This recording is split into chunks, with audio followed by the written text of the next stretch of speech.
It's my very great pleasure now to introduce Professor Lorna Hughes, who will in turn introduce Amina Shah as our first keynote presenter. Lorna. Thank you. This is why I have a paper running order. So thank you, William, and it's absolutely wonderful to see you all here. Thank you for such a wonderful introduction, and thank you all for coming to iPres. So I guess I'm representing the University of Glasgow, representing the programme committee, but I guess I'm also representing one of the many, many people and communities and research projects that work with both the DPC and our keynote speaker, our keynote speakers organisation, the National Library of Scotland. I'm very, very fortunate to be currently collaborating with both DPC and NLS on a large AHRC towards a national collection project, which is working on community-generated digital content, developing AI approaches to finding and discovering it, and developing post-custodial community methods for sharing it over the long term and preserving it. And this sort of collaboration exemplifies what William was talking about. Scotland is a highly collaborative environment for digital preservation, for digitally enabled research. We have wonderful cultural heritage organisations in Scotland, which you will be hearing a lot more about in the next few days. And we are enormously fortunate to have the chief executive of one of those organisations with us as our opening keynote. So it really gives me great pleasure to introduce you to Amina Shah, who is the National Librarian and Chief Executive of the National Library of Scotland. NLS is the guardian of our published and recorded memory for current and future generations, and its mission is to collect, preserve, and make available diverse materials that represent the lives and memories of Scotland people. It's our largest library. It's one of Europe's leading research libraries. It's an incredibly important institution in Scotland. And with over 25 years' experience across the library and cultural heritage sector in both public and academic libraries, Amina is really the perfect person to have leading this pivotal role in Scotland. She's a previous CEO of the Scottish Library and Information Council, Director of Programmes at the Scottish Book Trust, and she's worked at libraries all over Scotland, including Glasgow's own Mitchell Library, and she's previously worked at the University of St Andrews Library and Museums. And she told me when we were preparing for this session, she also worked on a very early digitization project, the Sir Thomas Lipton papers. So she's really familiar with the full life cycle of digital collections and digital preservation. Amina has a very strong interest in the role libraries, education and literature and culture play in empowering individuals and communities, and how organisations can work collaboratively and creatively to maximise their impact and reach. On her appointment, Amina gave an interview with another great Scottish institution, the Sunday Post, and in it, she referred to her goals and aims in the role. She also referred to the huge range of NLS collections. So it's important to remember that NLS has valuable archives, such as the Muriel Spark collection, iconic manuscripts, such as Mary Queen of Scots' Last Letter, but it also collects a tremendous wealth of material that gives a voice to those whom history has silenced or omitted, such as women and people of colour. And NLS is able to deliver a library, therefore, for everyone to see themselves reflected in the collections. And as she said, allowing identity, stories, and bringing out the lives of people. And of course, digital collections, digital preservation, and community-generated digital content are hugely important to creating a library for everyone where they can see themselves reflected in the collections.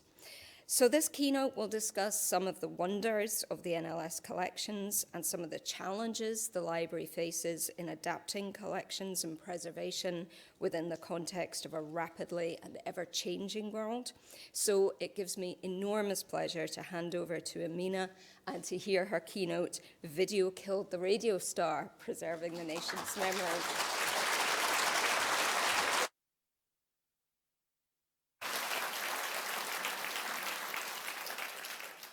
Let me get the clickerizer, a technical term. Good morning, iPres. Wow, how amazing is it to be here in person, all together, after all this time and delayed. And this is my very first iPres. Anyone else a first-timer here as well? Good to see you all. Oh, and you too, Lorna. That's fantastic. As Lorna said, my name's Amina Shah. I have the huge privilege of being the National Librarian and the Chief Exec of the National Library of Scotland. And I'm really thrilled that William and the Digital Preservation Coalition asked me to do this keynote today at iPres. I've been asked to speak on the theme of resilience, so I'm going to do that by doing what all I really know how to do, actually. Tell you a few stories, maybe share some songs, some videos, tell you about what we're doing in the library. But really, on William's theme of giving a kickstart to a conference with a cup of coffee, I want to start by playing you a song and letting you reflect on that song. So the song I'm going to play was created by the Buggles. Some of you might know. It's in 1979 it was produced. And if you look at the Wikipedia entry for the Buggles song, Video Killed the Radio Star, it says, this song relates to concerns about and mixed attitudes towards 20th century inventions and machines for media arts. So, as you listen to this, I'd like you to reflect on the Greek philosopher Heraclitus, which I've not said right, who said, the only thing that is constant is change. And think about this. If video killed the radio star, what can we as memory institutions do to make sure we don't go the same way?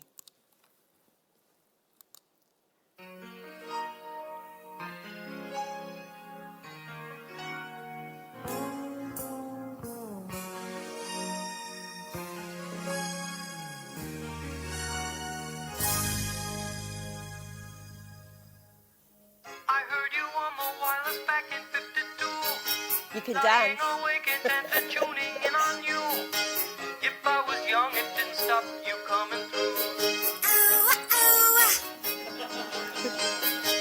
They took the credit for your second symphony, rewritten by machine on new technology. And now I understand the problems you could see. I met your children. What did you tell them? Video killed the radio star. Video killed the radio star. Pictures came and broke your heart. And now we meet in an abandoned studio. We hear the playback and it seems so long ago. And you remember the jingles used to go. You were the first one. You were the last one. Video killed the radio star. Video killed the radio star. In my mind and in my car, we can't rewind, we've gone too far.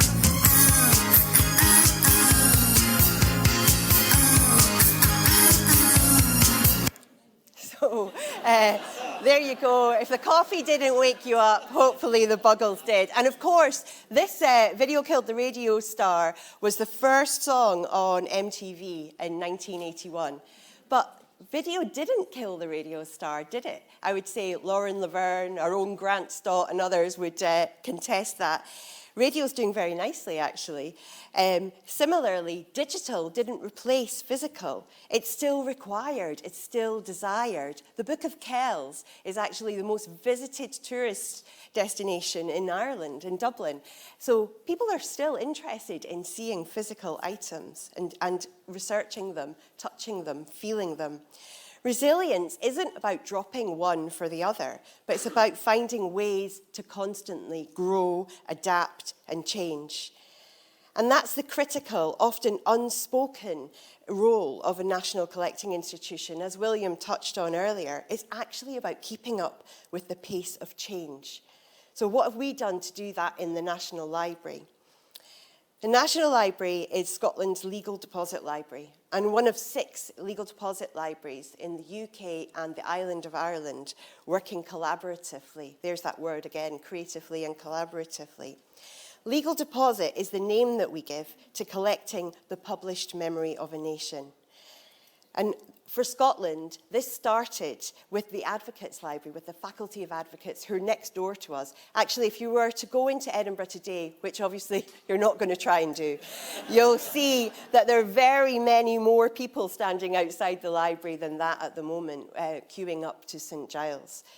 But when next door, if you shugled along this picture a wee bit, you would see the Faculty of Advocates. And the National Library of Scotland is unusual in that most national libraries started with royal collections. And the National Library of Scotland started with the Advocates collection. So the Advocates started collecting important works in around 1680, but the Legal Deposit Scotland Act came in 1710. The Advocates continued to collect books of a nation, and in those days, the number of publications was very small, of course. It was manuscripts, archive, items, in fact, Mary Queen of Scots' last letter, items that were important for the country, important for the nation.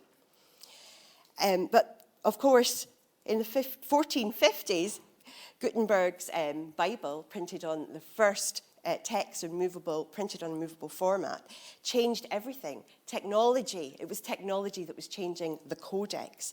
The written word was taken off in a big way. By 1900s, the Advocates were clear that they just couldn't handle it anymore. They just couldn't cope with the amount of stuff that was being printed, and nor did they want to, because suddenly it wasn't just documents and the truth that was being printed, but fiction, stories. It just wasn't in their remit. So with the grant of Sir Alexander Grant, who was a founding donor to the library, the National Library of Scotland was built. Purpose-built building on George IV Bridge in Edinburgh with 13 floors of stack underneath there. And if any of you are going there at any point in your visit to Scotland, it's still there. When you stand on George IV Bridge, beneath you are 13 floors of stacks. Well, of course, when they built that, and the library was opened in 1957 by the Queen, and had I not sent the presentation on ahead, I would have had a photograph of her opening the library, which you can see on our social media, actually, that's around there. So the library was built with space for the future, but what happened? The future changed. Things changed again. Oh, sorry. I moved too fast. So hopefully this is paused now. So the construction of the building was interrupted by the war years, and as I say, it was opened in 1957 by the Queen. We expected to have enough space for the printed memory of a nation, but it wasn't just print that was coming into play. More and more books were being published, films were being produced, documents, archives, photographs. Collecting the memory of a nation was changing. It was changing, developing, growing. The codex was changing once again. In 2007, the Scottish Screen Archive became part of the National Collection. We have documentary film in the Screen Archive, but it's also a preservation service. We need to find out how to retain some of this precious film. But it's not just about retaining it and preserving things. It's about finding a reason for people to want to see it. So here's an example of a collaboration And this little film, From Scotland with Love, which was made in 2014, directed by Virginia Heath and music by King Creosote, is an example of making something new out of something old. It's an example of creative collaboration. And for those of you who haven't seen much of Glasgow yet and haven't seen much of our past, you'll see some of it here in this film.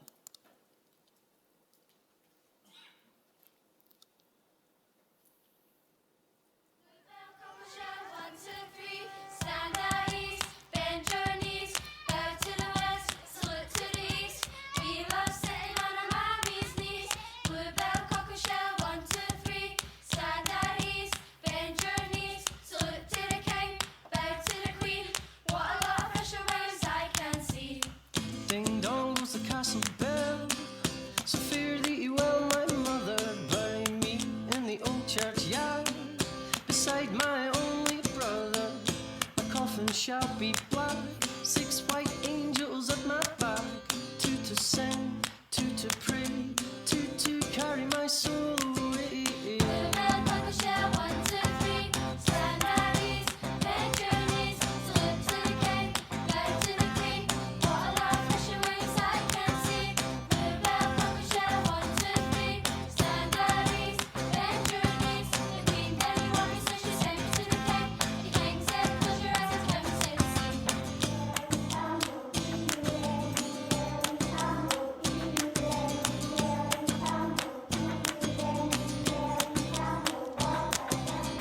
A ding dong goes the castle bell, so fare thee well, my mother. Bury me in the old churchyard, beside my only brother.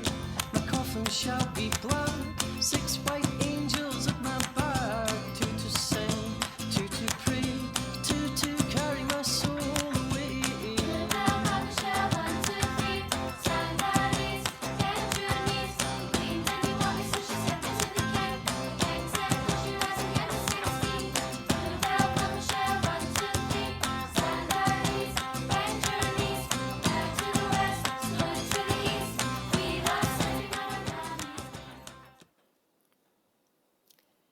You can see some of that industry there that William mentioned that Glasgow's famous for, but also the fun, the stories, the different people in the film, education and people playing.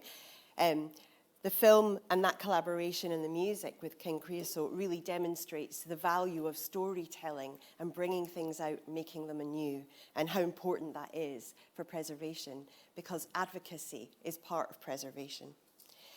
Of course, the library doesn't just have films, sound and printed books, manuscripts, but maps are also a huge part of what the National Library collects and what we preserve and what we do digitally. You can see here the National Library of Scotland has now digitised over 256,000 maps, and we make these freely available on our website. It's one of our most visited pages. And these images have recently been ingested into our digital preservation system. And my colleagues, Lee and Graham, will probably be able to tell you more about that later on.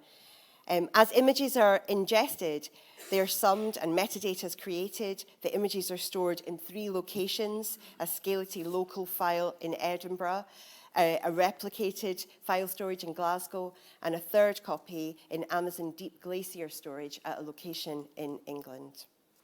In partnership with the UK Legal Deposit Libraries, we collect modern digital mapping under non-print legal deposit legislation. We now have 1,223 datasets occupying around 5 terabytes of storage and made up of 5.7 million files. These spatial datasets are being preserved as part of the British Library's digital preservation systems on behalf of the libraries. This would be unimaginable for the advocates, unimaginable for those that opened the library in 1925. We don't know what people want to do with these collections. We're making them available and inviting them into play. As Lorna said about the community collaboration is so important. Recently, we've been doing a map transcription project, and my colleague Chris Fleet has been involved with, which is just phenomenal. So in lockdown, some people were going back and mapping old maps and new maps and finding routes and walkways and rights of way that have existed for a long time. The number of hours that volunteers put into the project was phenomenal, and many of them described how it really helped them. It helped them get through lockdown. It made them feel that they were creating knowledge for the future and releasing things for others. So, legal deposit collecting. This slide shows the other legal deposit libraries. So now that we've got digital, are we collecting in print? Well, of course we are. We're still doing both, but the rate has changed significantly. So in the National, I'm reading these to make sure I've got the exact figures. In the National Library now, we have 55,571,849 collections. Around 26,000 of these are physical and 28,000 are digital. But in 2014, since 2014, the digital collections have grown by 10 million and the physical collections have grown by 2 million. So things are changing. The nature of collecting has changed. But as I said earlier, it's not exactly the case that now that the e-books and data has replaced the bookstore, not at all. So last year actually, we opened our new Treasures Gallery in the National Library, and if you go there to the library in Edinburgh, you'll be able to see some of these, of the treasures that we have. Lorna mentioned some of my favourites that were in the Sunday Post article. This is the Iona Psalter. It was created between 1180 and 1220 in Iona for an abbess. It's an illuminated manuscript, and it shines. If you go and see it right now, it is shining bright, sparkling and glistening after all of this time. It's been beautifully crafted. You can also see the Gutenberg Bible, the manuscript of A Fond Kiss by Rabbie Burns. You can see one of the earliest pont maps of Scotland. Even see the Lion in Mourning, which was written in part on a rock at Culloden. And of course, the last letter of Mary, Queen of Scots. You can consult them in our reading rooms. You can touch them. You can research. They belong to the people of Scotland. They belong to everyone. They're tangible and they're part of the memory. We've got a duty to share, protect these fragile, delicate items. But actually, some e-books that were written in 2010 are what we call fragile formats. They use Adobe Flash and you can't read them anymore. They're the most fragile out of these collections. The Iona Psalter is actually particularly robust in comparison. You can't see what's in a Betamax video easily anymore. You can't probably see a video at all. Many of you looking around in the room probably haven't actually used videos. Or floppy disks. How many of you use floppy disks? Or CD-ROMs. Lorna mentioned the Sir Thomas Lipton project that I had the pleasure of working on in 1998 at the Mitchell Library. And Sir Thomas Lipton was a grocer from Glasgow, started as a barrow boy, but was obsessed with his own image and collected every newspaper article, every dinner invitation. And the Mitchell very cleverly approached Unilever, who owned the Lipton name, and they purchased some digitization equipment and paid for my salary and the salary of David McMenemy before me, who some of you might know, who did the job as well. And we were sort of one of the first, earliest digitization projects. When we were scanning the images, we were loading them up on CDs, CD-ROMs, to be safe for the future so people could see them. Any of you got a CD-ROM drive? Any of you got a computer game tape that you... I had a ZX Spectrum, me and my brother, Daley Thompson Super Test, listening to... It used to take about half an hour to load. When you've seen these things change, you know that it's going to change again. And how do we prepare for that? Technology is sped up, and the pace of change has become overwhelming, faster and faster. Photographs I took of my kids in the 2000s, actually, on my digital camera at the time, and my cameras have changed, and now I just take them on my phone. They're inaccessible. I don't have access to those anymore. Photographs taken of my father in Pakistan in the 1940s are still in my family album. As we produced more and more digital memories, be they books, articles, publications, websites, the job of collecting the memory for our nation changes again. Only this time, the pace of change is dizzying. It's becoming faster and faster, and that's the constant. The change is constant. So how do you deal with this? You have amazing staff. This is some of the team in the National Library. Colour correcting video, digitising audio, people with skills that they've learned and shared with all of you, being open to that community collaboration, to learning, to finding out what we need to do next, to being ahead of the game. If we hadn't digitised the Scottish ballet tape for, digital access and preservation, they would have disintegrated. They wouldn't be there anymore. You wouldn't be able to see those memories. The same with some of the film footage that you saw earlier in the From Scotland with Love video. It's so important. But as I said earlier, a key part of preservation, a key role of ours, isn't just about the actual doing of it. It's also about talking about why we do it. What is the purpose of it? I often think of the National Library and all collecting institutions, we're like icebergs. You see a little bit at the top, but underneath there's a huge amount of work, huge amount of collections, a huge number of staff, skilling and reskilling themselves, constantly learning and connecting with others to make sure that we're doing this for the future. Expressing value is a key part of resilience. One of the projects that we've been involved with recently is this collaboration with the Wellcome Trust, the Archive of Tomorrow. So the Archive of Tomorrow is collecting information about COVID and information and misinformation about things that happened throughout the period of COVID. And it's a really good example of how you can use a current issue, a current problem, a pretty recent one, to describe why archives, why preservation is so important. Richard Ovenden, Bodleian's librarian, who I admire greatly, and Richard has written an incredible book, Burning the Books. If you've not read it, really, you must read it.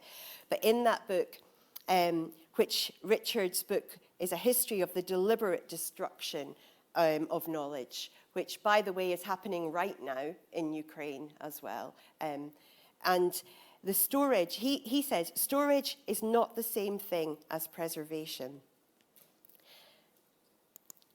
One of the other projects that we've been working on, which is really interesting, and this is really where it's about let digits fly, let things take flight, is where we're using data as collections, or collections as data, around the other way, making data sets available on the data foundry. And this was the vision, actually, of John Scally, my predecessor. And you can see that the image here he's chosen is literally a foundry, like shipbuilding, back in the day, links back to Glasgow again. And my colleague, Dr. Sarah Ames, has done a huge amount of work you'll probably be aware of in the data foundry and making data available. And some of that is not for reasons that we know why people need it. We don't already know. We want to invite people in, open up our doors and say to people, come and collaborate with us. Do things with the collections we haven't thought of. Make new information and collections out of our collections. And that's so important for creativity, for research, but also for understanding things like the environment and understanding the truth. There's also a social, not just memory, but a social justice necessity for collecting and preserving. Of course, Donald Trump wouldn't be very happy that the archivists and librarians do their job quite so well as his recent... But there's also some fantastic work going into archiving for social justice reasons across the UK. I think the work in Galway is particularly incredible that Barry Houlihan has been doing, and I urge you to have a look if you don't already know about that. But it's, as Richard Ovenden has said, we live in a world where the truth is under attack. So capturing the truth and finding a way to present it is incredibly important for social justice for the future. And it's also important that that job is done by people who aren't trying to make money out of it, by people who are ethically looking after things for the reason of looking after it, not to try and get something out of it for someone else. But it's equally important that we all collaborate on this. This is a quote from George Orwell's novel in 1984. "Every record has been destroyed, falsified, every date altered, and it's always the process is continuing day by day. Nothing exists except the endless present in which the party is always right." As more of the world's memory is placed online, we're effectively outsourcing the memory to technology companies who now control the internet. We have a real responsibility as a profession to collect and preserve for the future.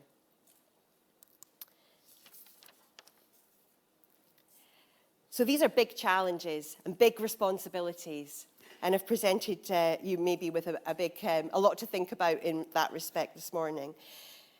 Dealing with constant change and perpetual motion is tough, but through collaboration, as William mentioned earlier, we can work together and learn from each other. As Lorna said, it's really important that we don't do this alone, but we work with communities, that we talk about why this is important. At the moment, the cost of living crisis is making funding really difficult for lots of reasons across various institutions. Why should we carry on doing this? Why do people want to continue to pay us to do it? We need to talk more about why we're doing preservation, not just how we're doing it. So I would urge all of you today to take this chance in iPres, take the chance of being together as a community, to share, to learn from each other, and discuss ways that you can open up our collecting, open up our work to everyone in society. So make sure that we're not talking to each other, talking to closed groups about this, but really understanding what value it has for the future, for the past, the present, and the future, and how we're going to change. So thanks for listening to some of my stories and some of my tales. As I said at the start, it's a huge honour and privilege to be here today. In a moment, I'll take some questions, but before that, I wanted to share another wee example of a film from our archives that shows that even though things change, some things stay the same. So if you're travelling around Glasgow this week, you might notice that the underground system hasn't changed that much from this video. Transclyde at Strathclyde's new interlocking, interlinking, integrated transport system. Transclyde, brand new trains at brand new stations on the brand new underground. Interchange with trains and buses, ride the brand new cars around. Transclyde, take the brand new British Rail line, Partick down to Rutherglen, connecting up your in and out lines, north to south and back again. Transclyde, the under, over, inner, outer way to get about Strathclyde. Link up, link up, link up, link up, Transclyde, makes you glide wide. Thank you so much for listening.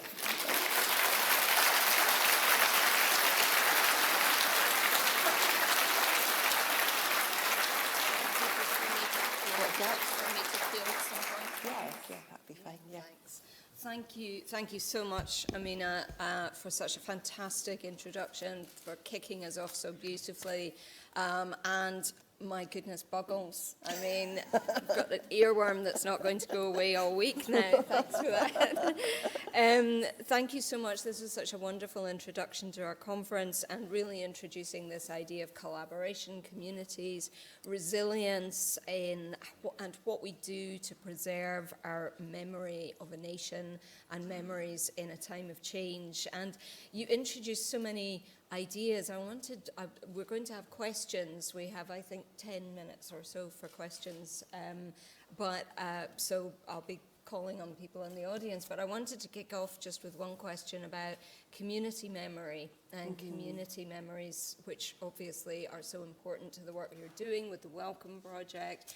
How do you ensure that you keep the conversation going with the communities that are the experts on that kind of content? Well, yeah, it's really interesting, actually. In our strategy, Reaching People, which we launched in 2020, we mention addressing the silences within the collections. And I think that's one thing that collecting institutions, that all institutions need to be really mindful of, because we used to talk about hard to reach audiences, hard to reach people, but now we realise it's actually hard to reach institutions.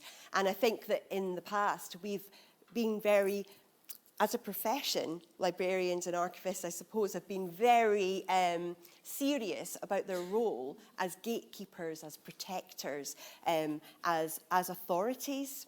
And we're moving into a different time where we're actually questioning that and making sure that we're including people. And I would say that we can learn from other sectors. So, as you said at the beginning, I've worked in different sorts of jobs in the charity sector, in the public sector. A lot of community consultation, community participation, community inclusion, and co-production, etc. These are things that take place in other areas outside of libraries, archives, preservation, data.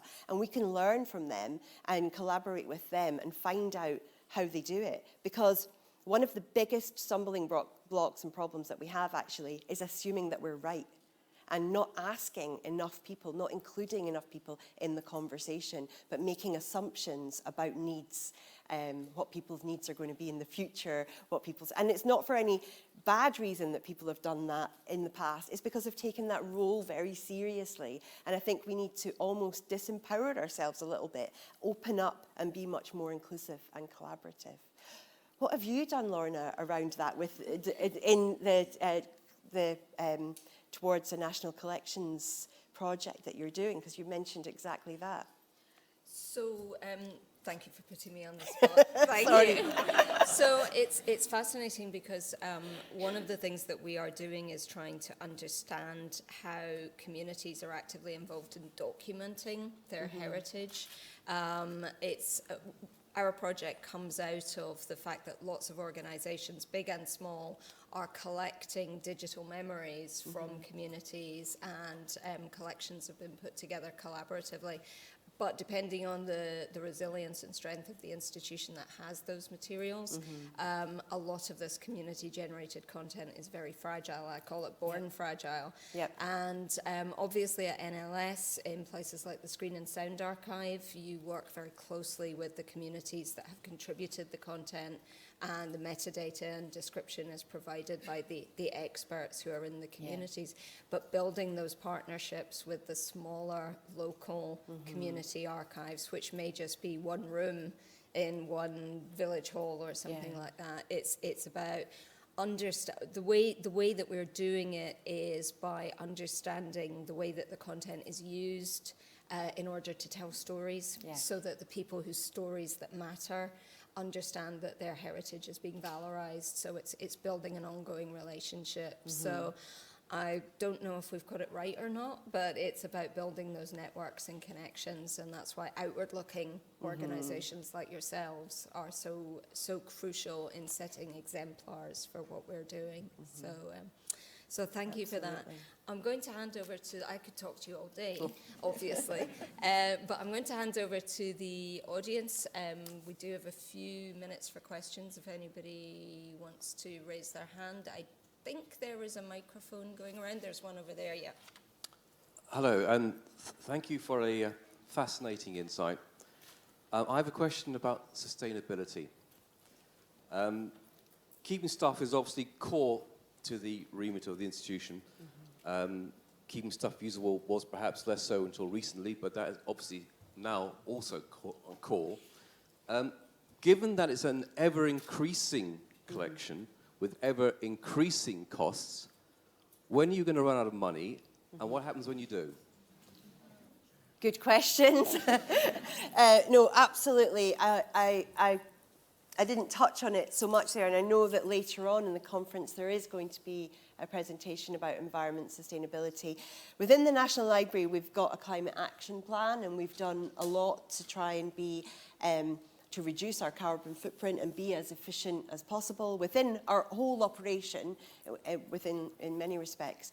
But across the legal deposit libraries, I think there's a really interesting challenge for us to consider, which is that we're all collecting multiple and increasing numbers of collections. And again, I feel that's part of the resilience, the adaptability that we mentioned before, that we need to think to the future and think about how we work collaboratively to do that.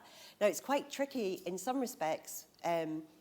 When we talk about collaborative working, it requires trust and partnership. If we're towards a national collection, means you collect this, we collect that, when a lot of our history as collecting institutions, particularly at the National Library, our whole history is based on collecting everything and trying to collect as much as possible. And I think there are some very pressing questions for us in the future about what we collect and how that impacts on our decisions because of issues around the environment.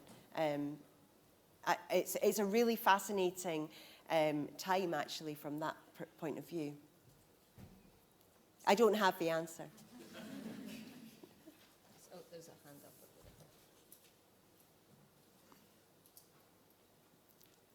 Thanks very much. Is this on? Yes. Alexander Roberts, Swansea University. Really interested in your comments about fake news, perhaps, or references to Donald Trump and that sort of ilk. Interested in your thoughts about how bullish national institutions can be, such as cultural institutions like libraries, in supporting our deeply held beliefs and feelings around freedom of information and continuity of information and accuracy of information. And should institutions like yours be moving from a passive role where you support the state to more of an active role where you are ensuring the state or keeping our ideals alive? Just a question. I know, it's a really interesting question. Thanks for that. Yeah, I mean, I don't see why librarians can't be bullish. I know that we do often take much more of a passive role generally, but in many things, or the perception might be the case. But I would say, judging from the recent experience of Mr. Trump, that actually librarians and archivists are doing that already. They are actually doing it, but perhaps a bit quietly. But it certainly is something that we should be doing more of. And I think part of that is around what I was talking about earlier about advocacy and talking outside of the profession, because there's something very important for us to talk about there, about misinformation, fake news, etc., information literacy, to politicians, to policymakers. Quite often we talk to each other and we talk to people who already agree. And I think what's really important is we talk to people who don't know about it already, who are making the decisions. I know that we recently did a really interesting event with an organisation called Witches of Scotland. And these are women that are trying to, and in fact have succeeded in getting an apology from the First Minister for the women and men that died from witchcraft. And much of that was about misinformation. And interestingly, within our collections in the 1600s, we had so many collections that relate to spread the misinformation around witchcraft. And many of the technological advances in printing were used to spread gossip and slander and things that weren't true. So it's not a new concept by any means, and we've been doing it for a long time. But I think that there's a difficulty when you're funded by someone to then hold them to account. So some of those relationships are interesting, but it's certainly a role that I think we absolutely, the library and archives profession needs to really talk to government about more and make sure we're having those conversations outside. Actually, CILIP has done a good job of doing this in the past with the Facts Matter campaign. I know that within many institutions, information literacy and facts are within our strategies. So yeah, I think it's something that's an ongoing discussion. We've also got a few questions coming in from the website. So if I can, I've got an anonymous online question came in. I don't think it's maliciously anonymous. I think that's just the way the system's set up. That sounded really bad. But the question is, how is the National Library of Scotland collecting social media? Well, we're not. This is the other interesting issue, actually. I mean, obviously there's the Web Archive and the UK Web Archive, which we're part of, collecting websites. But it's not just social media. I mean, there's TikTok, there's Twitter, there's YouTube, podcasting. If you think about the printing press and what it meant for authority and how things could be printed quickly, now it's exploded. I mean, my kids send each other voice messages, or to their friends, which completely, utterly baffles me. The fact that, why would you do that? Why would you not just type it? But they actually record things. Things are changing all the time, and it's part of that perpetual change, but extremely quick change. It's a really, really difficult scenario for us to keep up with and decide what. It's like that line in the song, actually, you can't rewind, we've gone too far. When you start, where do you stop? But actually, that's the way that people are communicating, and it's where some of the most fascinating things come in. I'm looking at Lee to see if we have any reflections on that at all. This is my colleague Lee. Sorry for jumping on you. Yeah, I think that's right. I mean, there's a lot of social media that we don't collect. We do curate some topics on occasion, but it's not a numbers game. It's very much picking specific topics. My colleague, Aileen McGlone, is here, and if you can find her, she'll be able to fill you in what we do in social media. But yeah, massive challenge. Yeah. Many people here will know about the challenges of trying to collect new forms of content which aren't under our control. Yeah, absolutely. One of the interesting things that I didn't mention, I should have actually, is the famous Glasgow writer Alistair Gray. We have his archive, and famously when he first dropped it off, I think he arrived with a couple of plastic bags at George IV Bridge and handed us his stuff. And now, the most recent archive that we've got of his is a digital archive. So things, obviously communication is becoming digital, we're trying to collect things, but what the challenge to that selection brings is that we talk about collecting entirely, and that we try to be comprehensive in our collecting. That doesn't allow us to do that. The volume and making selective collecting around certain forms doesn't allow for that, and so then you're putting in bias that might not be relevant in the future or might not be helpful, that you don't actually know about. It's an enormous challenge. As I said right at the beginning, when you're talking about the advocates deciding, oh, here's a good idea, let's collect a few books because there's only a few books published, we'll collect and keep these safe. How do you do that now when there's so much information everywhere in so many different forms and everyone's a publisher?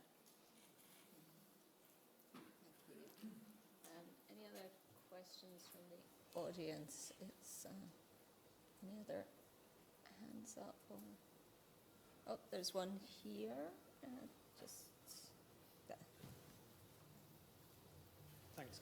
Andy Jackson, British Library, UK Web Archive. But my question is about ebooks. I've been following things like the ebooks SOS alert, and there seems to be a trend where the distribution and lending of literature is being pulled away from venues where we can get to it, even as as national deposit libraries.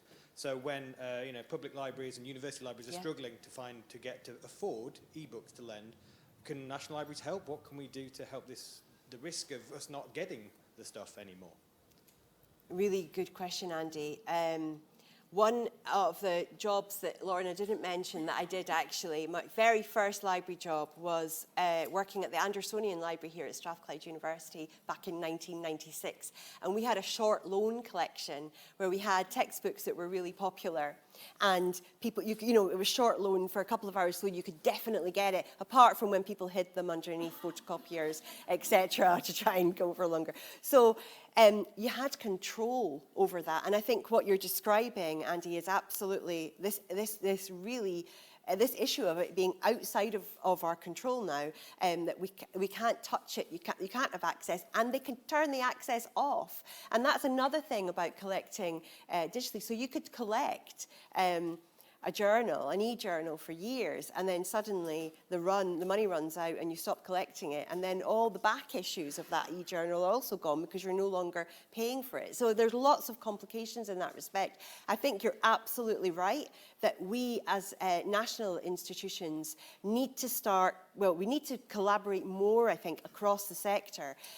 As you know, as I know, we're actually up against huge challenges in doing that, because it's not in the interests of other parties involved for us to collaborate and make access possible. And that's one of the biggest challenges we have, even with legal deposit, as you know. And, you know, in 2013, it's the 10th anniversary of the E-Legal Deposit Act, and within the British Library, the National Library of Wales, Trinity, the Bodleian, Cambridge, you know, we're a National Library of Scotland, we're all thinking about how we can celebrate that and what we can do to make people aware of that.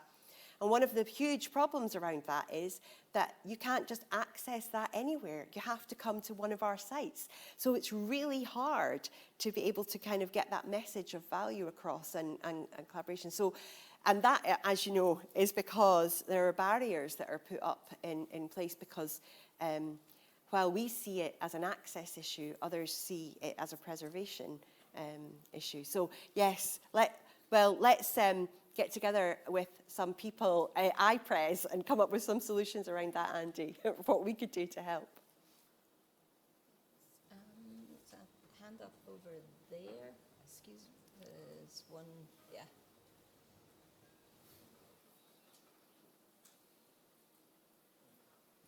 Hi, Jonathan Isep, University of the Philippines.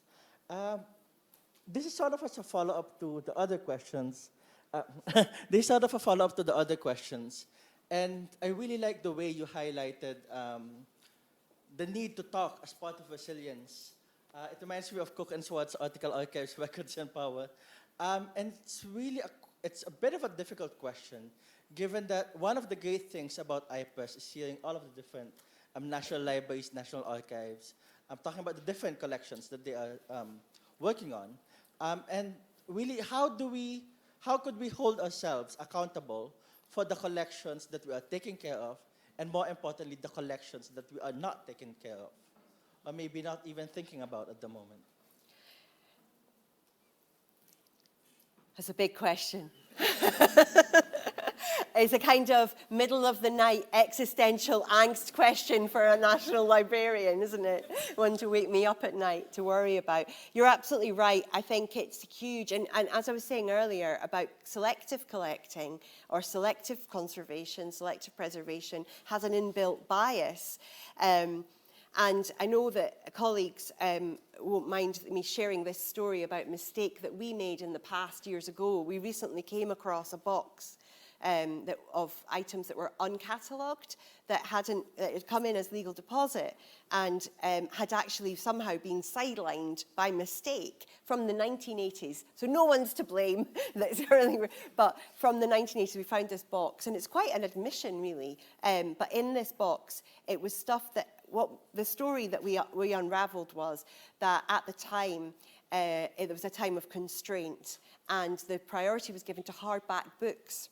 So the cataloguing was done with hardback books, and some of the other ephemera items were left to the side to do later on. They were deprioritised. Within this box, there was collections about the miners' strike. There's collections about pamphlets from Greenham Common, from women protesting there. There were loads of extremely important and interesting things that are interesting, social history now, that are hugely important. But at the time, because of the format, we didn't actually take the time to catalogue them. They were deprioritised. And just as you describe, in effect, whenever you make a choice, you're putting a choice now onto the future. You're determining the future, which is what we're trying to avoid in many respects. So it's an enormous challenge with the amount that's being published, the amount that's being produced now. It's extremely difficult. Again, one to keep me awake at night, I think. We've probably got time for maybe one more question. Sure. If there is one, I thought I saw another hand up, but someone. Don't force yourself. No. There we are. Thank you. Hi, Hi, Kirsten Kirsten. McQuarrie from CILIP Scotland, and we're very, very privileged to have Amina as our president. Just actually building on that last question, because it's so moving to see and think about the queues to St Giles actually outside the library today, and I wonder how the library kind of mobilises to preserve those moments in your own history. It's not necessarily going to be in print, but moments like today and yesterday are going to be really key for the library itself. Just wonder how that happens on the inside.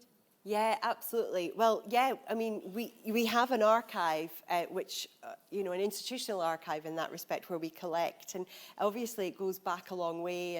And whether it's bits of paper, photographs, etc., we collect all those. You're absolutely right, Kirsten. We're sort of living history all the time. And I feel that the Archive of Tomorrow project demonstrates that as well. That in recent years, that's come into sharp focus. I mean, I don't know if it's my age or what, or if it's life, or if it's world events, the geopolitical situation.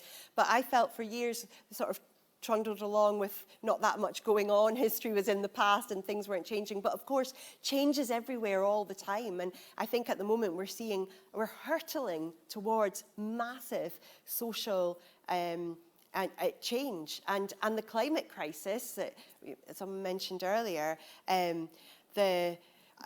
land war in Europe, the death of a monarch, you know, a change of an era. We're coming to an end of a cycle almost, and it feels very much like that. And yet, it's absolutely important that we collect all these moments now, much like Sir Thomas Lipton did when he was cutting out his little press cuttings, knowing he was going to be a millionaire one day. Thank you. Well, I think with Thomas Lipton, we've bookended your career, beginning with Thomas Lipton, and now here we are. So thank you so much, Amina, for such a wonderful talk. So much to think about, as the conference goes forward, what we decide to preserve and what we decide to remember, and understanding the decisions that have been taken about things that we have decided to forget, which is the other side of it, and how have those decisions been made over time. So wonderful, wonderful talk. Great to see you. I think we have a coffee break now, but William is going to give you instructions. Yeah, so I'll just briefly hand over, but before I do, can we just give Amina and Lorna also? Thank you very much.